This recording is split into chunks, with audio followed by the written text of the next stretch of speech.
Today we are very happy to welcome Dr. Alexander Cummins, author of NAZARTH, Pillars of Gladness, a geomancer's angelical psalter of calls containing vessels 19 with which to water the earth.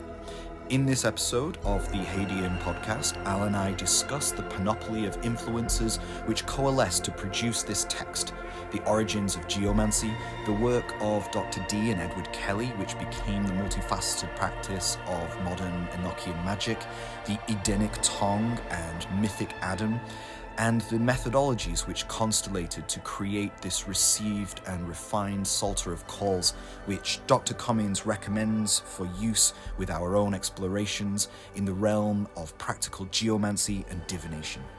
I am your host, Matt Hadfield, and it is with great pleasure that I welcome Dr. Alexander Cummins to the Hadean Press podcast. Welcome to the podcast. Hello, thanks for having me. It's great to be here and have a chat with you, Matt. Al, you have been more than just an inspiration to me over the years, taking your classes, receiving your guidance, and reading your works such as the excellent book of The Art of Magic by yourself and Phil Leggard have been particularly instrumental in the method and shape of my own personal practice. And for that, I have to give you a genuinely heartfelt thank you. Oh, bless you. Thank you very much. So Al, I think I've listened to more than a few interviews with you over the years, and without necessarily asking you for a definitive description of your personal practice, could you describe something of your approach to magic for our audience? Sure, yeah.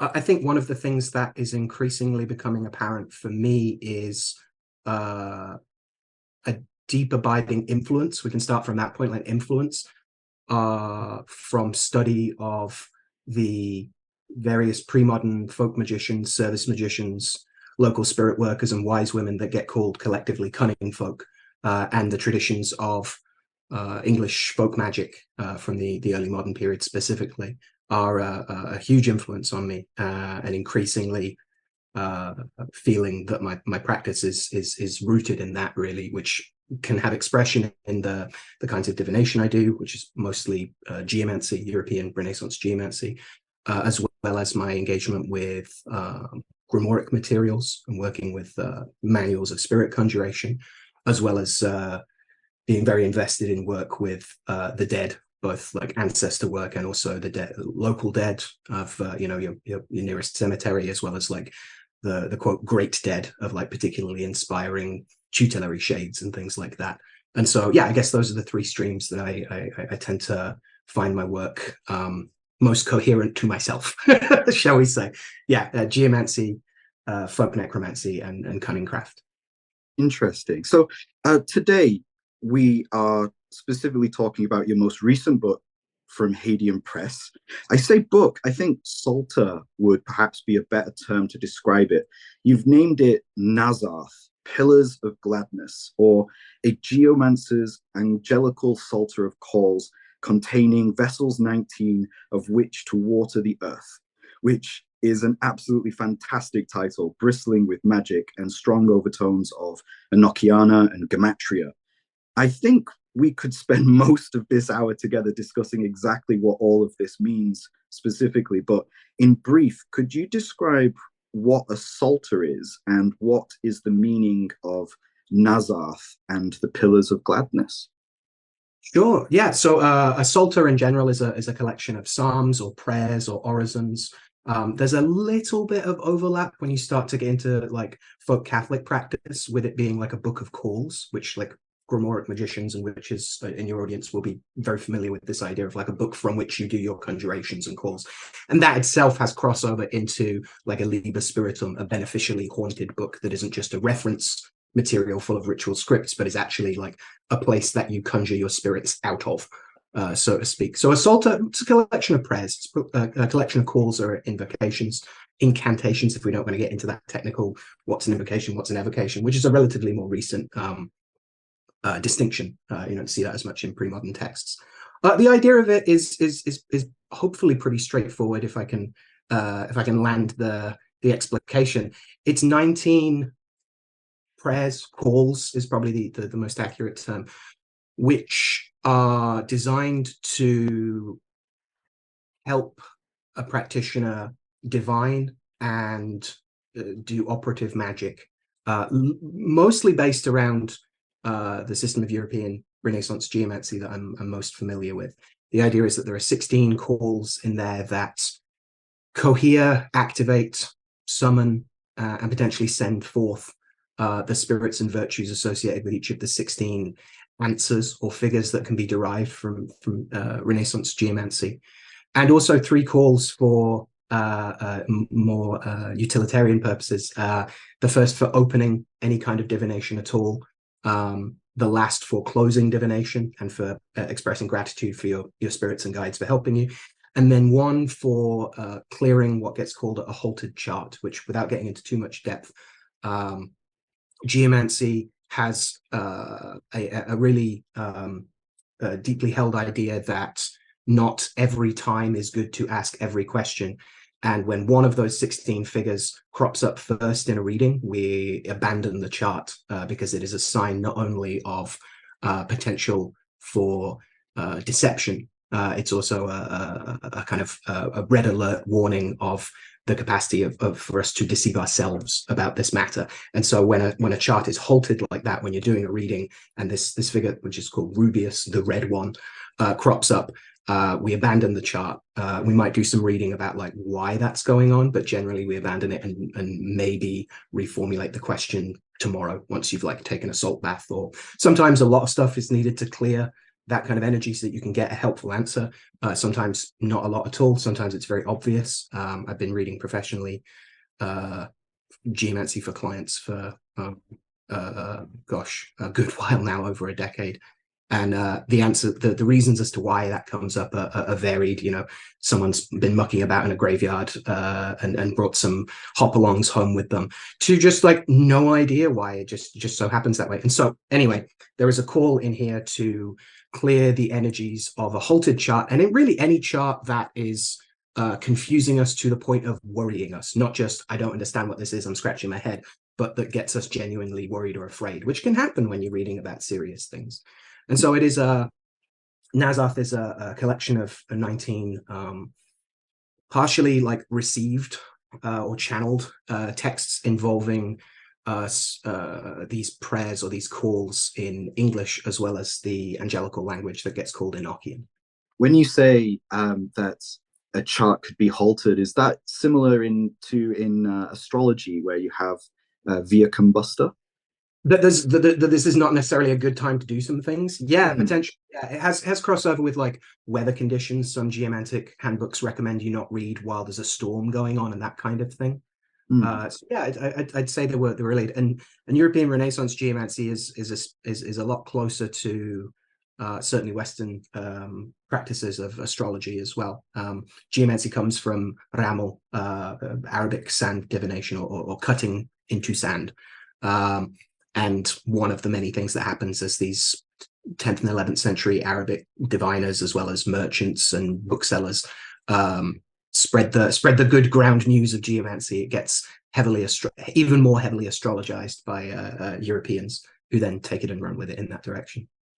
So the astrological components of Renaissance geomancy have been added to it over time. Is that what you're saying? Yeah, it looks that way. If we are to compare it to various traditions of Ramel, of Arabic geomancy, the kind of father of all of those other systems.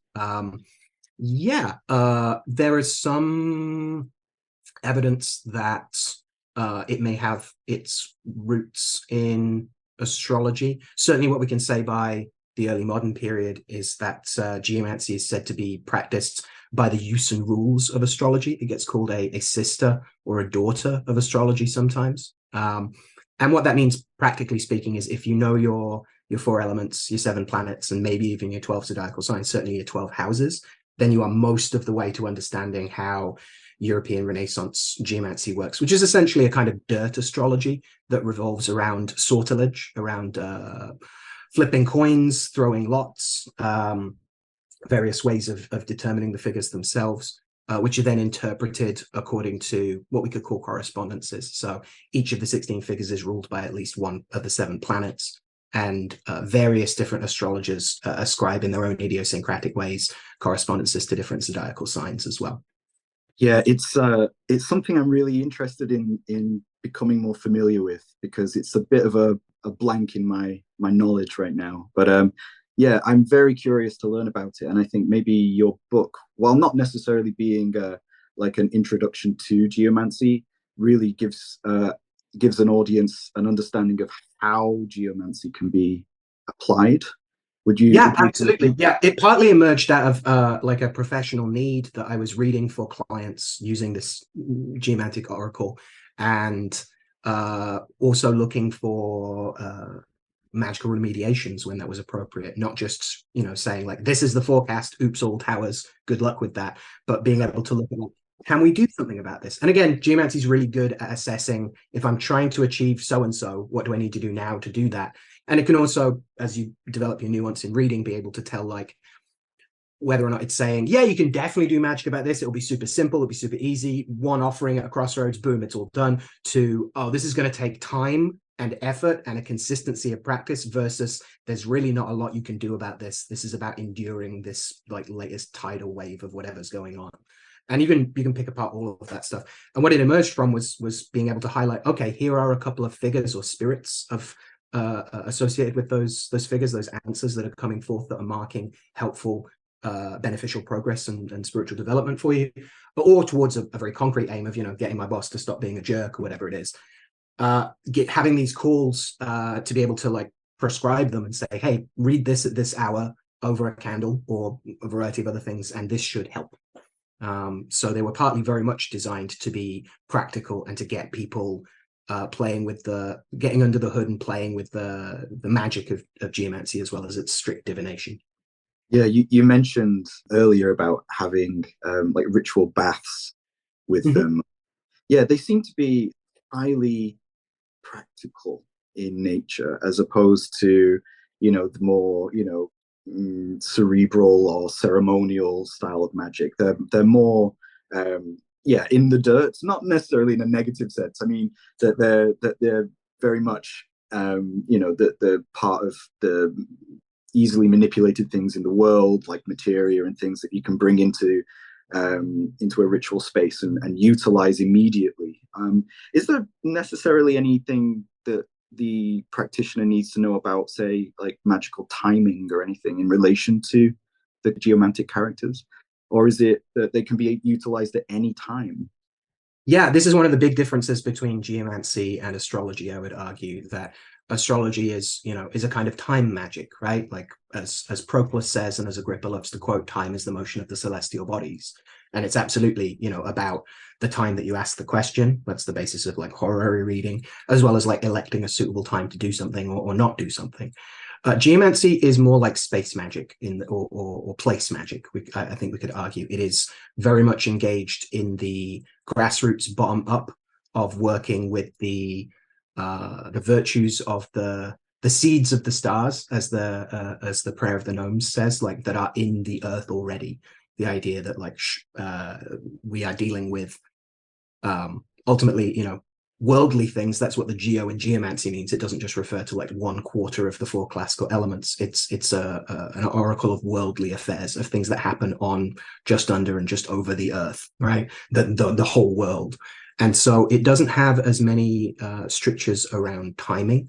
That said, certainly the way I read geomancy is very much informed by a lot of planetary folk magic, a lot of work with the ruling spirits of the planets, you know, Kedemel, etc.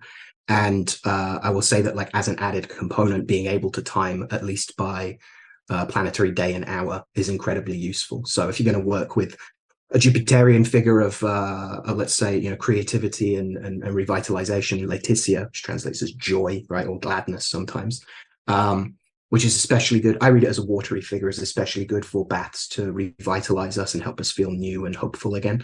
Then doing that with you know, on a Thursday in a Jupiterian hour is even more effective. And there is there's an interesting set of relationships when we get into the spirits of like the ruling spirits and how they fuel the unfolding influence of the patterns that are cohered and understood as the 16 figures. NAZARTH begins with a hauntingly beautiful poem from a true and faithful relation of what passed for many years between Dr. John Dee, and some spirits, which you kindly narrated for the promotional video Hadean produced for this text. Would you like to read this once more for our audience? Absolutely, sure, yeah. And thank you for priming me that you're going to ask me that. Yeah, so I have the book to hand, yeah. It's a quote from Merrick Casalbin, who writes this, character assassination of Dee, basically. That's mostly what a true and faithful relation is kind of known for, historically speaking, as well as being one of the first places that a lot of Dee's material was reported on and made available. It seems a lot of folks, a lot of cunning folk, gathered it and used it and had it on their shelves to get at some of the Enochian magics, which is, again, not to go too far on a tangent here, but it's one of the things that fascinates me about the middle period between what gets called Dee-purism, of like what literally Dr. Dee did in his Enochian stuff, and then the Golden Dawn's later extrapolations with all their colorful tables and charts and so on. I'm really interested in the intermediary period of the early modern, where you do get Enochian names of God being found in other works, and that's really what I'm interested in terms of what I might call like Enochian folk magic. We can get into more of that later. Anyway, so the piece of Casalbin that I really liked and wanted to start the book off with is this quote here: "Wisdom sitteth upon a hill, and beholdeth the four winds, and girdeth herself together as the brightness of the morning, which is visited with a few, and dwelleth alone, as though she were a widow." Thank you. That's so beautiful. And there's so much really interesting imagery that's conjured up by that. Could you say something about what these words mean to you and why you included them? Yeah, I mean, they are very much emergent from not just reading these texts for the evidence of what spirits said, but also reading them with spirits, like ritually summoning and calling, and then reading texts aloud together. And this sense of like who gathers around you while you are looking at the thing, right? Who are the other spirits that also venerated that thing, which is a huge part of my approach to talking to spirits and forging relationships with them in general. Yeah, I mean, I can definitely speak of some of it. I mean, the idea of beginning with an appeal to the four winds is a big important part of my practice and how I begin an awful lot of stuff in general. And I know, speaking to you, that's also something that you're very much aware of in general, and also some of the specifics of where the anemoy or the winds can also be the seasons on the one hand, if we're going to go the kind of Hellenistic route, but also definitely kind of evoke for me the four cardinal or demonic kings or regents that underlie an awful lot of at least early modern Goetia, and that I know are dear to you as well, Matt. So could you speak more about that? I mean, specifically in regard to how you work with geomancy? Sure, yeah. I mean, so for a start, the idea of orienting ourselves at the beginning of a book with an appeal to where are you? What is your orientation? Where are you facing? Like, what is the rising sun of East to you right now? Is very important, I think. My opening rituals often, for a lot of work, often involve appeal. You know, it's quarters, right? Like if it was good enough for the Babylonians, it should be good enough for us, right? And so for me, doing that isn't just about paying lip service to an extra layer or set of spirits. It's about being able to orient myself, my body and my calling voice in space and time, and to be able to draw on the licensing buffs and empowerments that calling the cardinal quarters in general, and for me the four kings offers for that stuff. It's not just a bunch of spirits I go to about some very specific Goetia. It's how I consider calling and sending spirits out more generally, and also, you know, calling them in to consider how we're going to work on this next grimoire together, how we're going to piece together the bits and pieces of how to work a specific remediation for a client. And so that comes with bringing in a lot of the divination and the charts I do in geomancy to be able to understand this is the issue. Here are the measurements of the spirits of this oracle that have gone out and said this is what's helpful and this is what's not going to be helpful. This is the likelihood of when this pattern meets this pattern, what the synthesis will be. And then from there, being able to look at like, okay, where are the points of transmutability, as Andrew Chumbley likes to put it, right? Where are the moments where sorcerous intervention can be ideally as lazy as possible, right? Doing the least amount of work for the most amount of effort. And so calling in big, powerful, ancient, kingly spirits of the directions is a very effective way of ensuring that you're batting with the best support you can. And this idea of wisdom sitting upon a hill, is that a reference to, say, Sophia? I mean, when we're talking about wisdom, we're always like potentially able to like port between different models of how anthropomorphized or otherwise it is, as well as like particular traditions of it.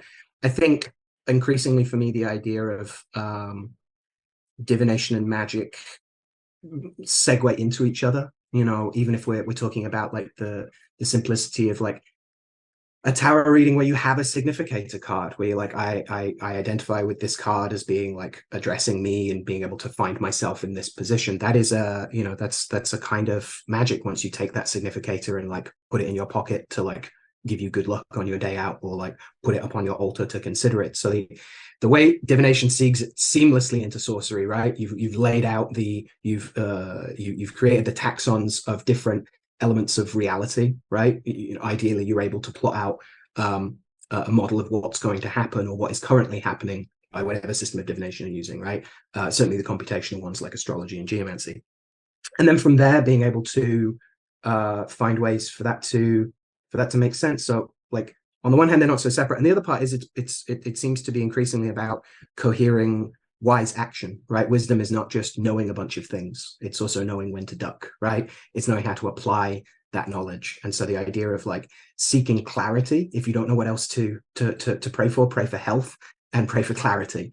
And the rest of that can follow from there. So the idea of divination bringing a light into the darkness of confusion, and fighting against that confusion in ourselves and outside of ourselves, is also, you know, something that can be supported by talismans to make, you know, to help you sharpen your divination or increase your spirit contact or deepen your spirit communion, as well as like actual rites of, you know, illumination and empowerment. So yeah, an appeal to wisdom, I think, is crucial if you're going to talk about a text that's for divination specifically, and also more generally for hopefully magic that helps people live wiser lives. For those listening who aren't familiar with the Enochian system of magic, could you briefly describe something of it and how you work with it?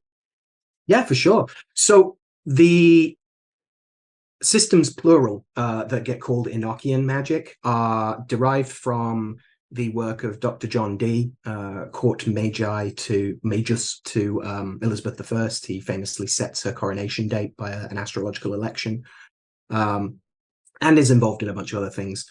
But crucially, throughout the 1580s, he's doing a set of angelical or spiritual operations, and channels a number of systems and texts from the Heptarchia to the Book of Soiga, however you like, the various ways of pronouncing that, to a bunch of other texts. It's usually acknowledged that there are at least 2 or 3 interrelated systems of Enochian magic, and they are often commented as being particularly apt for a cryptographer, as Dee was, very much in the vein of Trithemius, etc. That these systems often rely on these very complicated tables and the modular nature of its angelic spirits, as well as a bunch of apocalypticism and kind of revelation, and a sprinkling of Kabbalah and the idea of opening the gates of understanding, as well as scrying the ethers of the earth in order to both, you know, abstractly understand, you know, God's mysteries, but also to spy on the Polish and various other European powers at the time. So it's this mixture of like very, very heady, very intellectual arch occult philosophy with some incredibly practical applications potentially. The part that I have worked a number of angles on Enochian magic for a hot minute. I've worked some very crunchy, very Golden Dawn influenced, very complicated stuff. I've worked some far more kind of massaged and streamlined visionary stuff. I don't think that let me phrase that in a positive. I think that, say, for instance, like Lon Milo Duquette's Enochian vision magic is not actually a bad place for people to start. I think it's a great summary of some very complicated history. An awful lot of these texts only exist in part, or that we've lost since then, or that Dee destroyed himself famously, or were found by a servant after another servant had been using them to line pies and things like that. It's a weird and complicated and wonderful magical history of the texts and systems themselves.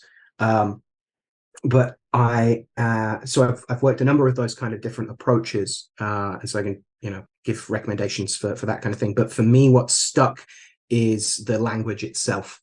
That a lot of this was communicated in.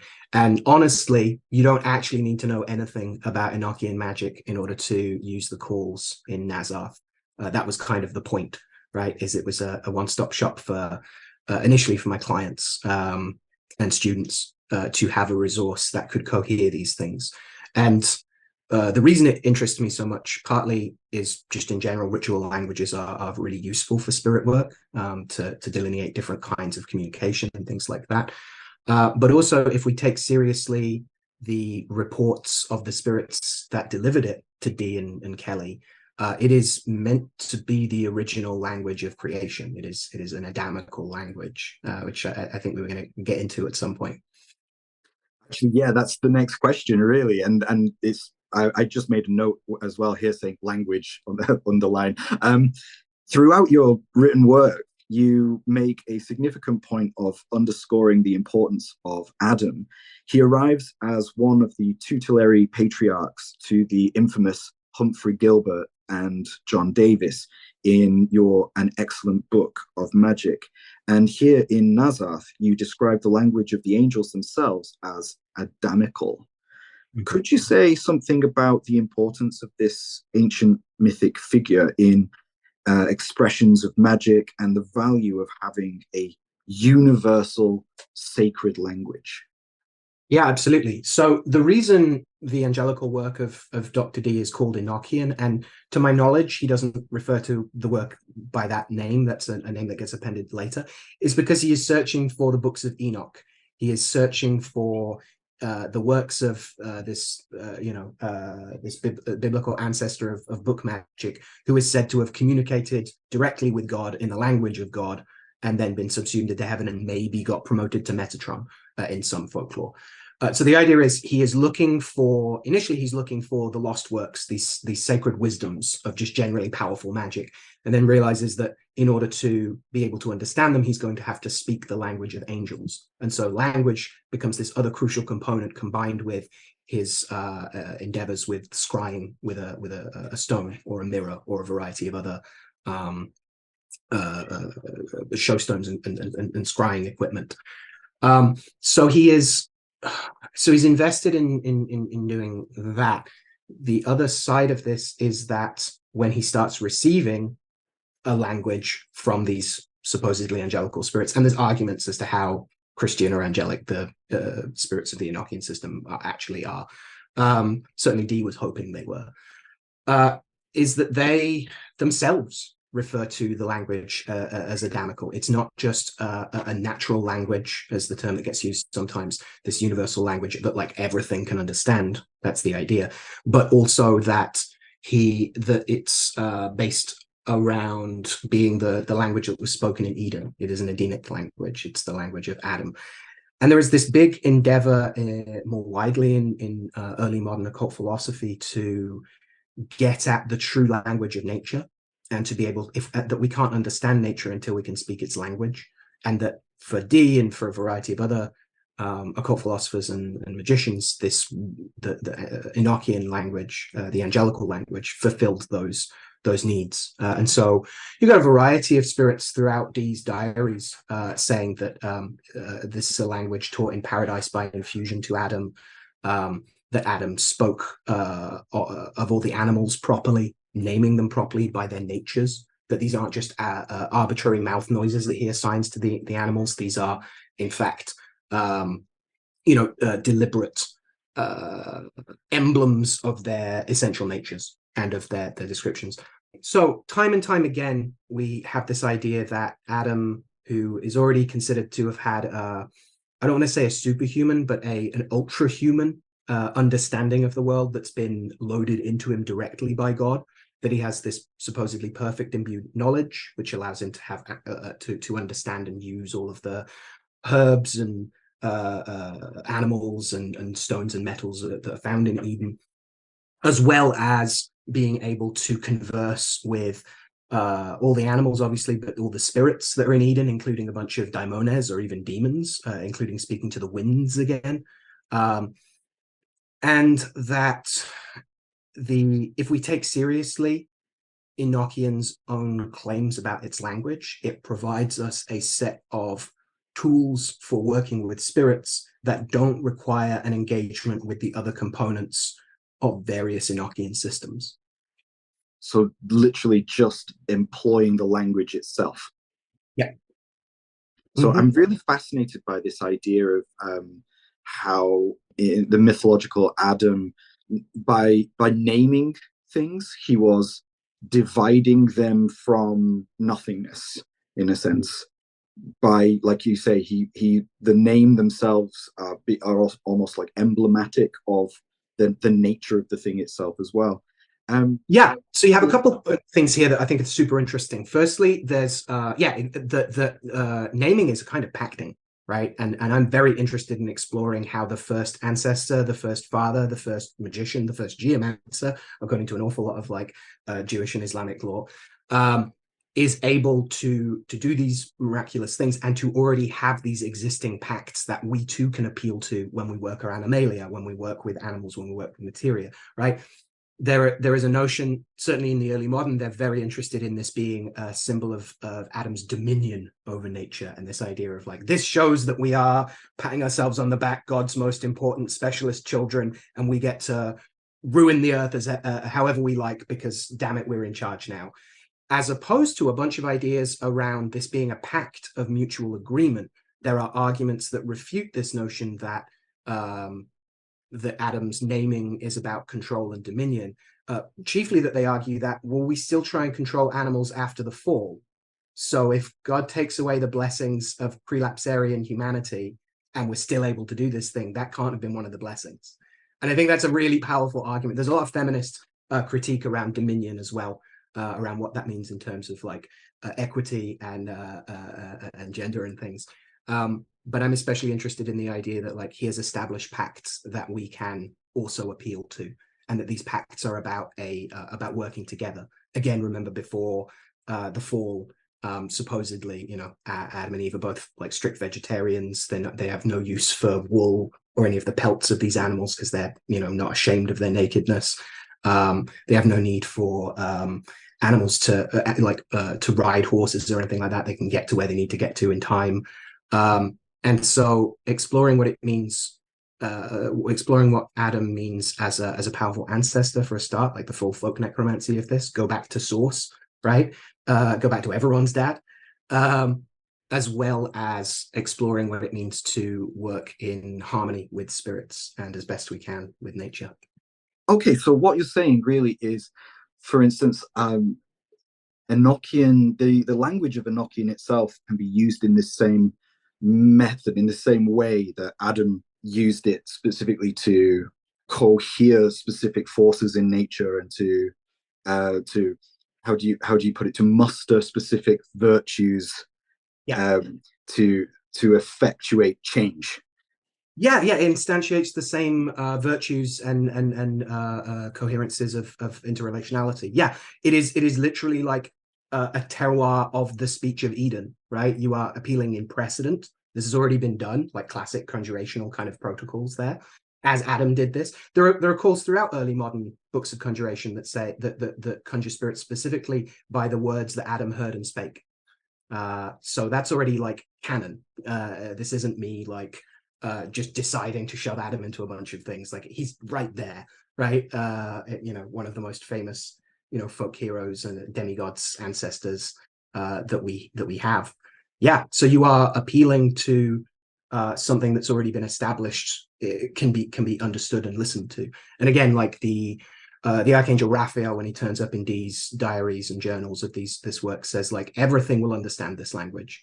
The oceans will tremble, the depths of hell, heaven shall move when they know their thunder, hell shall tremble when they know what is spoken to them. And it's been my experience that I have yet to encounter a spirit that doesn't respond to the Enochian language. Not all of them are into it, especially some of the prouder, unclean spirits of the Goetia. Because if we understand their biographies, they're fallen angels. You're speaking to them in the language of their hometown that they've been exiled from.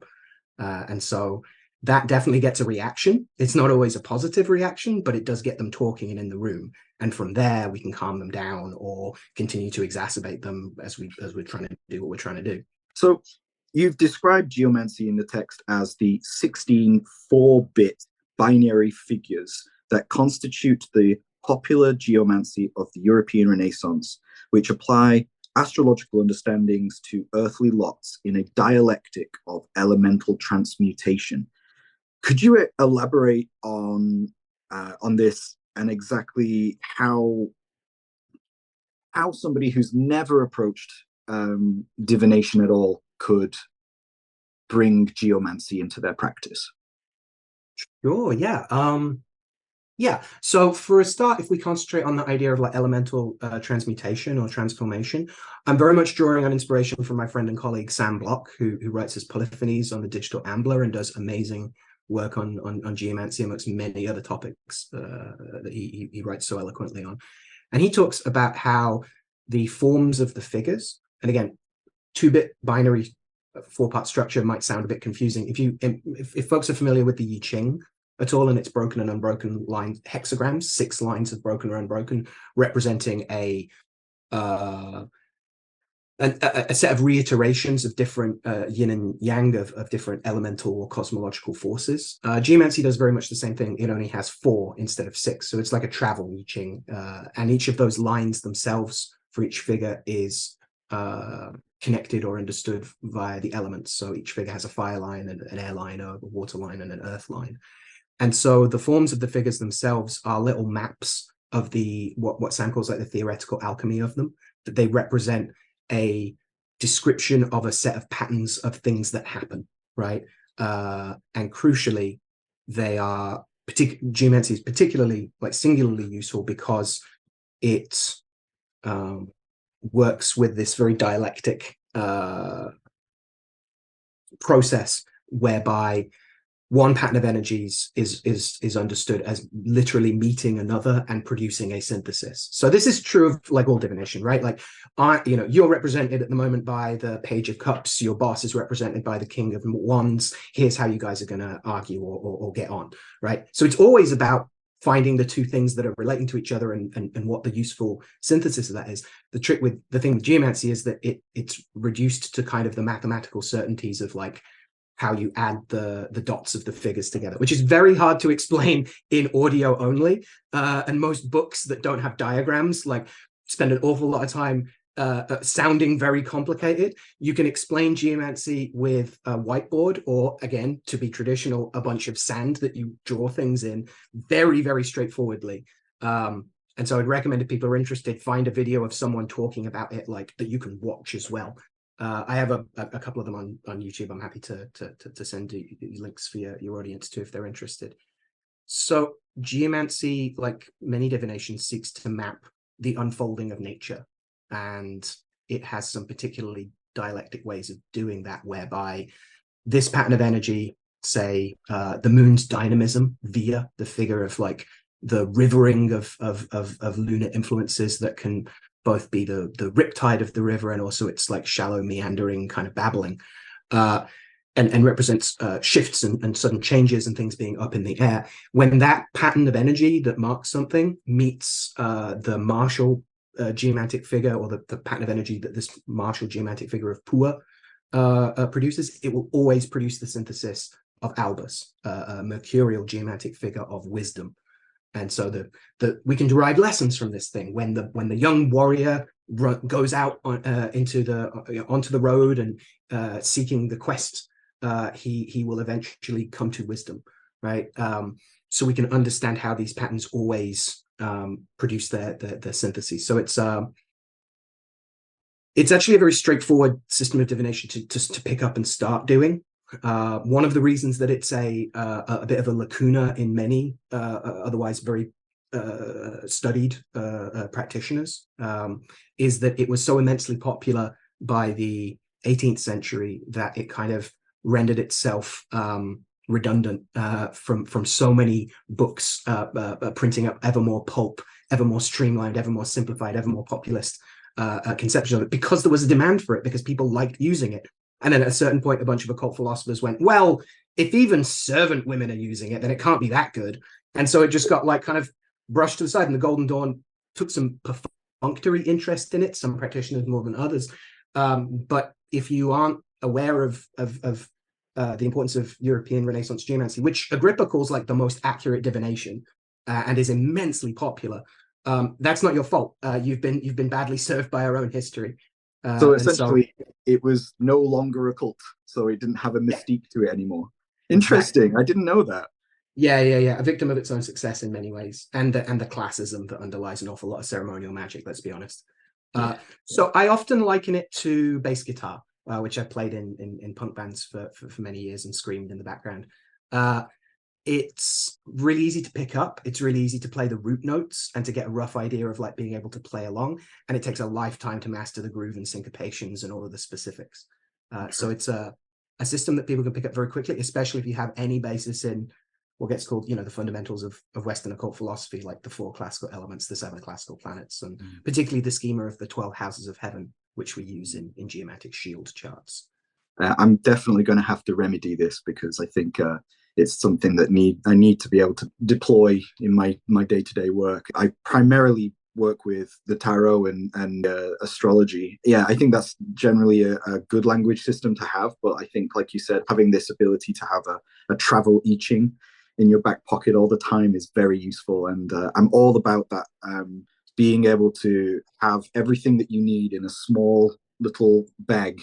And you don't need anything else. Yeah, your little toolkit, and you can just go out into nature and do what you need to do. Yeah, I have read geomancy with some very fancy consecrated wooden staves or sticks. That's the main tool I use. But I've also read it with 4 saint medals slammed up and down. I've read it with coins. I've read it with beer bottles, bottle tops.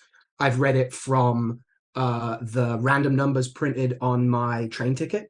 It is incredibly easy to pull out figures. It's incredibly easy to generate the information that you will then synthesize into your reading and your wisdom from that reading.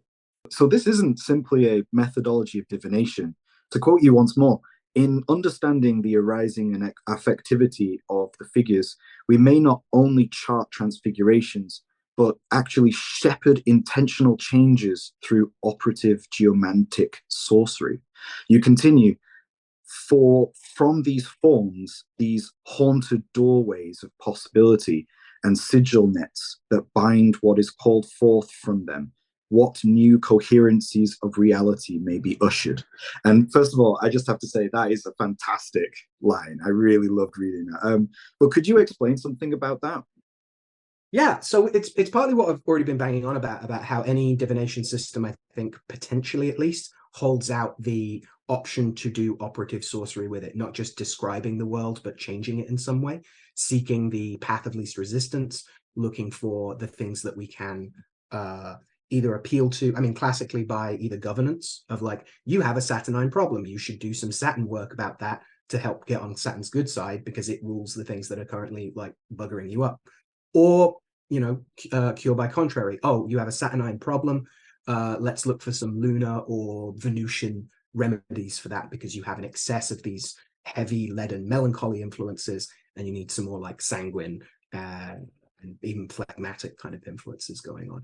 So the idea that any system of divination has the capacity to not just map what's going on, but also to be able to locate useful magical remediations to move towards success and attempt to ameliorate or work around or work through obstacles and things like that. So specifically for me, again, being able to not just do a chart, do a shield chart that explains what's up with a client, but also looking for the things that they can do about that, from offerings to particular spirits to petitioning land spirits to doing baths, candle work, building charms for themselves, having talismans that they wear or that they bury in certain locations, wealth of the ways that we can actually work with these patterns of energies that are going on. The idea is that, you know, the divination gives you the sense of like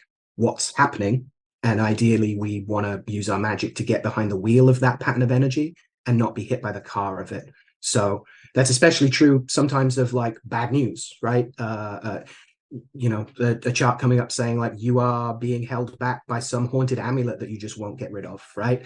Well, maybe get rid of that haunted amulet, right? That's you being, you know, this is common in geomancy when a figure of Cauda Draconis comes up, the dragon's tail, which in geomancy is pretty specifically bad news bears most of the time. It's a figure of destruction, of arson, of character assassination, of violent accidents. So if that figure turns up, we want to find a thing that we want to choose to destroy, so that we aren't the ones being hit by the car of some random destruction or accident, right? So partly it's this sense of geomantic magic is just about helping people to work with what they have, and again, being able to read charts that say, hey, this is all up for grabs, like you can change this, versus like, no, this is more of a thing you need to endure for a while, and looking at those differences. The key about this thing around, not to belabor the point too much, but the key around the point of the haunted forms of the figures, the dots themselves, is partly just about, potentially just, you know, little things like, you know, just turning the whole world upside down, right? And rather than seeing the influence of the stars from above, below, you know, cupping our bowl like Oliver asking for more, sir, to thinking about, no, we are working with the sublunary energies and virtues and spirits already present in the world that we live in right here. And so the idea of puncturing the earth with points to see what emerges from the earth upwards, right? The grassroots stuff of working sublunary nigromancies and chthonic sorcery, rather than these appeals to Empyrean perfect ideal realms of heaven that might brush off some crumbs for us. Yeah, for me, this is very much about like grassroots folk magic and the basis of terrestrial and chthonic spirit work and sorcery. Yeah. So moving on then, the number 19 plays a significant role in this text and in its reception. And I think it's fair to say that this is a received text. Could you describe for the audience the importance of gematria, and how did you deploy gematria in any way in this, in the construction of these calls? Sure, yeah. So a lot of the calls are derived from an approach to the Enochian language, which is contained in a bunch of the things that get called the Enochian calls, of which there are 19. It uses an approach very similar to excerpting versicles from psalms. So not necessarily even using the whole psalm, just using a line from it or like a phrase from it in our practice. And so an awful lot of these calls don't just work with the individual words, they work with quotes from different calls. And one of them is about, you know, the central one is I've gathered pillars of Gladness 19 and used them as vessels with which to water the earth and its creatures, which is the basis of the title, as well as like the kind of the whole deal with the book. And so Enochian's relationship with numbers and gematria, which is the practice of adding up the numerical values assigned to the letters of a word to be able to make comparisons between the meanings of words, as broad as we can get, is interesting because in some of those texts the numbers are added in later. So they come in kind of at random in some cases, and they're also like there's a certain suspicion reading them that some of them have some kind of like spurious rigor to them. So rather than just being like, oh, you first flames of the first highest, it now becomes, oh, you 4,962 first flames of the high. And you're like, this seems very specific. Okay. So it's 19 partly because those are the number of the calls, the 18 plus 1 that has a bunch of like mail merge stuff in it so that you can work with the ethers. Again, we don't need to get into the technicalities of formal ceremony and Enochian magic. And then those 19 became a suitable number of a kind of completion, as well as understanding the 16 plus the 3 to make it operative, to begin, to end, and to clear something confusing. So I understand that one of the primary inspirations for NAZARTH was a pamphlet that you came into possession of called the Enochian Grimoire by Russell. Yeah, so I found it in oh my gosh, how do I frame this? That I came across this very short little digital pamphlet. I'm not sure if it ever existed in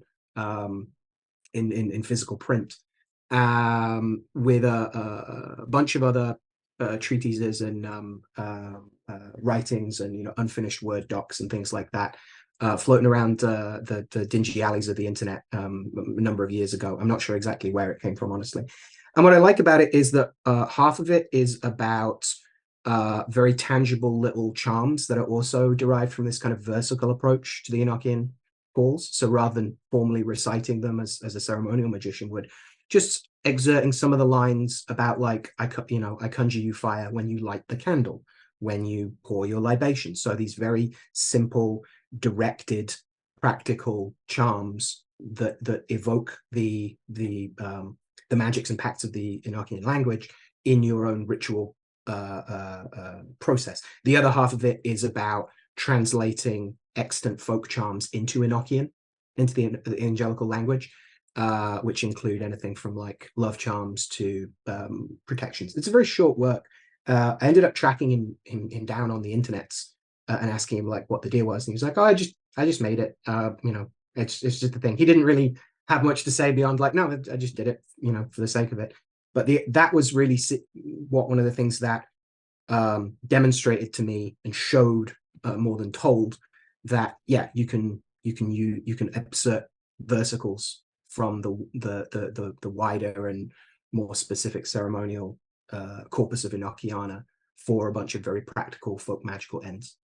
Interesting. I had this image in my head that it was a really ancient document and you'd found some old pamphlet that was published in like the 1700s or something. I wish. No, not at all. No, it's a modern dude. As I say, it was in a collection of dodgy occult PDFs, basically. Nice, but it sounds very interesting. But I had a look for it, but I couldn't find it. But perhaps I was looking in the wrong places, given my.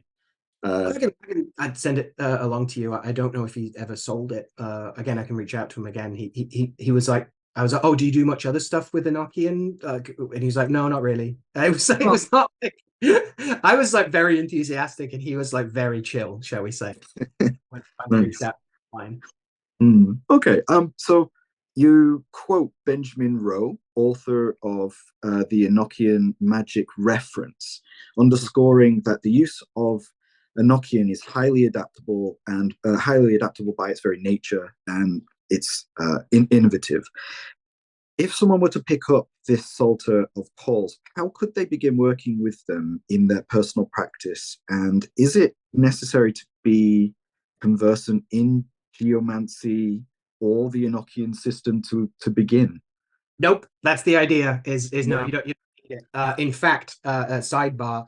The prayer of opening that I assumed was mostly for Enochian divination, for geomantic divination, but never says so explicitly. I have a number of colleagues who are mediums who do like readings about people's dead and their spirit guides, who also use it, who found it incredibly effective. So no, the basis of it was there were no instructions about like here's how to do geomancy or here's how to work formal Enochian magic, because the point of it was that you don't need that stuff for this. It was meant to be a very very practical thing. So how can people start with it?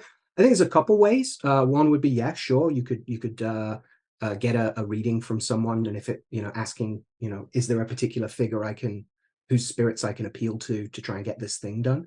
The other side of it, for anyone who already knows their natal chart or is any kind of experienced planetary magician, I would recommend you give the prayers or the calls associated with the geomantic figures that rule that planet a little look, because like the zodiacal signs that offer this day side and night side of the planet, the most planets rule two geomantic figures, which I think we can also think about as either the hands of the planet in the world or the feet of the planet as they walk across human space and time, the wandering ones after all, right? So let's pick an example. Say you do a lot of martial work, a lot of work with Mars, the Red Lord of war, and the blood flush of honest rage, all that business. The two geomantic figures that are ruled or fueled, I would argue is probably a more accurate way of thinking about it, by Mars are Pua, the young warrior that we spoke about a little bit, who's very Joseph Campbell monomyth, young, Sir Gawain or Luke Skywalker going out on his mission. It's full of enthusiasm and bravado and all the things that young men do. And the other side of it is Rubius, the figure we also talked about, the figure of red alerts, of warnings, of poisonings, of deceit, all the scorpionic stuff, the fun business. Very Blood Rave in Blade movie kind of territory stuff. And so those give you two very different takes on how Mars works in the world, right? So if you've already got some familiarity with the way that Mercury works, then you can very much jump straight into working with the two mercurial figures of geomancy: Albus, the white, the sage, the scholar, the librarian. Mercury as librarian, scaffolding and structuring the infrastructures of information themselves, and Conjunctio, Mercury as two-faced devil at the crossroads, spinning his used car salesman patter and making deals and pacts. And so they offer a rich set of engagements with the effects and instantiations of the planetary virtues in the world. So yeah, going by planet can be good. Again, if you're a very elemental magician and you work with I'm a water guy, I do all my things with water, then geomancy, like the 12 zodiacal signs split into triplicities, has elemental quartets. So I was saying, I read Laetitia, the Jupiterian figure of joy and gladness and revitalization, as a watery figure, a la John Hadean, as opposed to some older Arabic forms which read it as a fiery figure, which both make sense. But yeah, you can explore it from a number of angles based off what you already know, because it is this silent partner in the vast history of things that get called Western occult philosophy and magical practice. It's right there, and you can keep finding it throughout. And it's continued to keep nurturing me as I've continued to keep exploring it. I know the book has been out for a while already, but I think it takes a bit of time for it to sort of percolate into the wider community and for more and more people to start appreciating its value and understanding how to work with it. And I think I really hope that we're going to see a lot more material like this in the future, and we're going to see a lot more people using techniques like this in the future. It's definitely something I personally want to get involved with as well. I'm really interested in setting some time aside to actually put this into action and try and see how this flows. I'm so fascinated listening to the way that you describe it and the way that it works. You work with it, that I think there's just a really a great opportunity to dive into something that has, like you said, this much more chthonic element, that has this much more Earth-centric, sublunar vibe to the whole thing. And yeah, working with the nature of the virtues of the world as opposed to distant celestial realms. Very much about that. I really, really enjoy it. So I'm excited to see how this is going to be received by people over time and how people are using it. So thank you so much for putting this book together. And I know it took a long time for you to do it as well. And there was a lot of process in bringing these calls together specifically, to cohere them, as you would say, to produce them. So yeah, thank you for that, Al. My final question then for today is, Al, what are you obsessed with right now at the moment? Is there anything that you're deeply passionate about that you wanna talk about?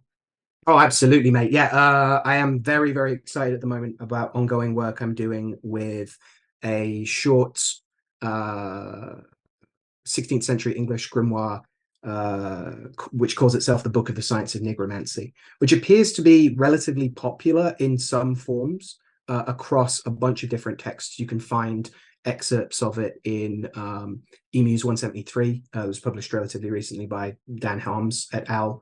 As of Angels, Demons and Spirits. There's some stuff in there. You find it in various manuscripts that people have looked less at, like the Chethams.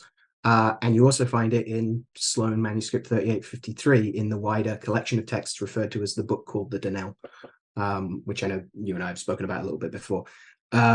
It's a fascinating text because it draws on a very streamlined approach to conjuration, which is very familiar with a variety of nigromantic texts, which involves a formal initial pact with all the spirits in the system, and this grants you license to be able to send them out. And then the applied conjurations, once you've made that pact and got them all in your magic book that you literally open to send them out from by their characters, you use the applied conjurations to actually send them out to work. So it's an incredibly streamlined approach to this stuff. And you find that at least the applied conjurations more widely across, they revolve around characters, as they call them, or these like cryptograms that look rather like the sets of cryptograms you find in Faustian grimoires from that particular like German early modern oeuvre of more demonological works. They are also like sometimes said to be put around the circle in much the same way that yes, these German nigromantic texts do, but also clearly drawing on some influence from more formal medieval works like the Summa Sacra Magia or the Sworn Book. So it's derived from an awful lot of different sources, and these working groups of spirits called chapters are really fascinating because they represent some classic grimoire offices, like, you know, to go invisible, to have favor from great people, to war with your enemies. But there's a heavy emphasis on a couple things you don't see as often. It's a heavy emphasis on hunting, on being able to secure fish or poultry dinner, as well as a bunch of stuff around constructing magical items. So there's a whole group of carpenter spirits who you appeal to if you are making like works out of wood. There's stoneworking spirits in there. There's ironworking spirits in there, as well as a kind of emphasis on just day-to-day living and surviving authority and power. There's a bunch of like stuff to escape from authority, to break people out of prisons. A lot more than the stuff around like how to advise the queen or how to like have an empire. And so for me, it looks like a very cunning work in the sense of like it deals with the folk magics of getting things done because you need to eat and keep a roof over your head. And so that very much appeals to me. And so I've been publishing work on that through my Patreon, and I'm going to continue to do that. I'm going to teach a class on it coming up.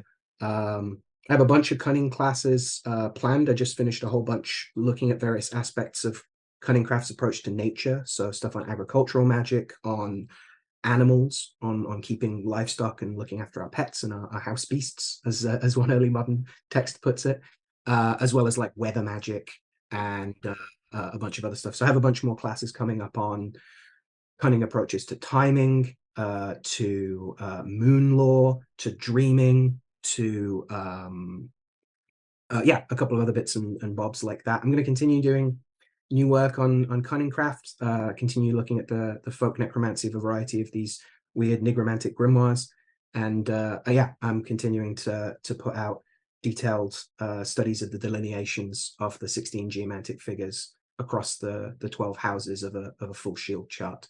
So looking at not just what does Pua, our young warrior, mean? Well, it depends where he is in the chart. If you find him in the second house, which rules money, it's saying don't forget your wallet. If you find him in the, so there are actually 192 different delineations that we can start to get. So learning the base guitar of like there are 4 sets of figures.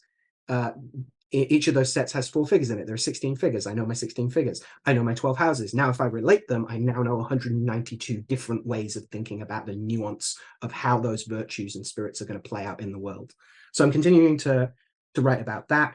I'll say to you, because I think we've talked about it in private briefly, I'm planning on announcing a 4-part course on the Grimoire Verum, which has been something that's very dear to me, is like one of the absolute foundational bases of my Goetia and my cunning more broadly. And I've been very wary about teaching more formally, but the time has come, and I'm really excited to be doing that.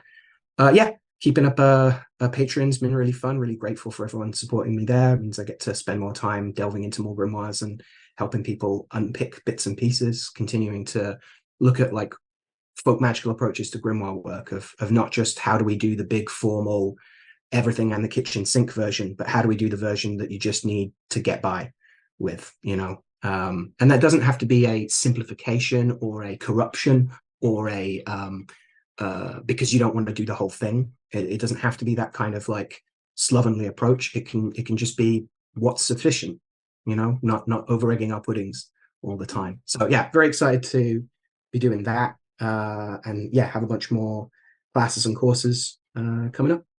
Yeah, so you're a very busy guy, right? Yeah, sometimes. Yeah. I'm very interested in the text on negromancy that you mentioned, especially the jailbreaking. That sounds really cool. So if people in the audience want to find you, how can they go about doing that?